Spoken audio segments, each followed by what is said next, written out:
Logo ও cover photo. Facebook page create করার আগেই আপনাকে অবশ্যই লোগো এবং একটা কাভার ফটো তৈরি করতে হবে, কারণ পেজ ক্রিয়েট করতে গেলে লোগো এবং কাভার ফটো লাগবে। ফ্রিতে কিভাবে লোগো বানাবেন? ফ্রিতে লোগো বানানোর জন্য আপনাকে 2টা এআই ব্যবহার করতে হবে। এটা আসলে শুধুমাত্র বিজ্ঞানারদের জন্য। একদম সহজে কিভাবে ফ্রি লোগো বানাবেন সেটা দেখাচ্ছি। প্রথমেই আপনি চলে যাবেন চ্যাট জিপিটিতে। সেখানে গিয়ে আপনি আপনার মতো করে একটা ডিটেলস লিখে দিবেন, মানে আপনার পেজের ব্যাপারে কিছু তথ্য দিবেন, আপনার পেজ কী ধরনের প্রোডাক্ট সেল করে, বাংলাতে নাকি ইংরেজিতে লোগো চান, কোন কালারের চান, এই টাইপ লিখে চ্যাট জিপিটিকে বললেন তুমি আমাকে একটা প্রম্পট লিখে দাও ইংরেজিতে।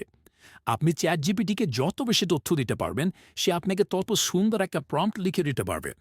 প্রম্পট হয়ে গেলে আপনি চলে যাবেন গুগল এআই স্টুডিওতে। এখানে গিয়ে প্রম্পট দিলে আপনি সুন্দর একটা লোগো পেয়ে যাবেন। এরপর এখান থেকে ফ্রিতে ডাউনলোড করে নেবেন। কাভার ফটো সেমভাবে তৈরি করে নেবেন।